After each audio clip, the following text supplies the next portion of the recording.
উনি গ্রামীণ জনপদে গ্রামীণ মানুষের কাছে সেই আশার বাণীগুলো শুনিয়েছিলেন।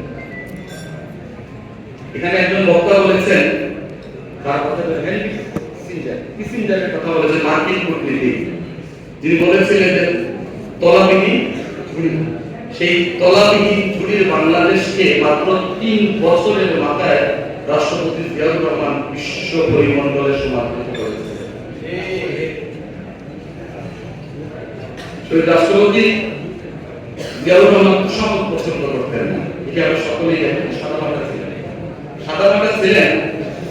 উনি মারা যাওয়ার পরে ওনার অ্যাকাউন্টে মাত্র ৮,০০০ টাকা পাওয়া গিয়েছিল, মাত্র ৮,০০০ টাকা। একজন রাষ্ট্রপতি মৃত্যুর পরে আমরা জানতে পেরেছিলাম মাত্র ২-৩টা সাফারি এবং ২-৩টি কূপ ছিল ওনার। এই হচ্ছে ওনার সম্পদ। এবং মৃত্যুর পরে আমরা এটিও জেনেছিলাম ওনার নিজস্ব কোনো জমি ছিল না ওনার নামে।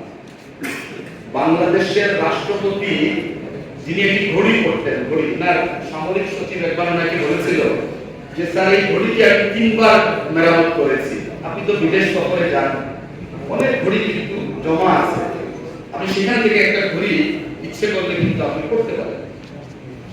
রাষ্ট্রপতি জিয়াউর রহমান ধমক দিয়েছিলেন, সেই ধমকই যথেষ্ট ছিল সেই সামরিক কর্মকর্তার জন্য। সেই রাষ্ট্রপতি জিয়াউর রহমান একাধিকবার মেরামত করে ওনার হাতে যে ঘড়িটি, সেই ঘড়ি করেছিলেন। সেই উপহার অথবা অন্য দেশে যাওয়ার কারণে যে গিফটটুকু ছিল, সেই ঘড়িটি কিন্তু উনি হাত দিয়ে নিষেধ করেন।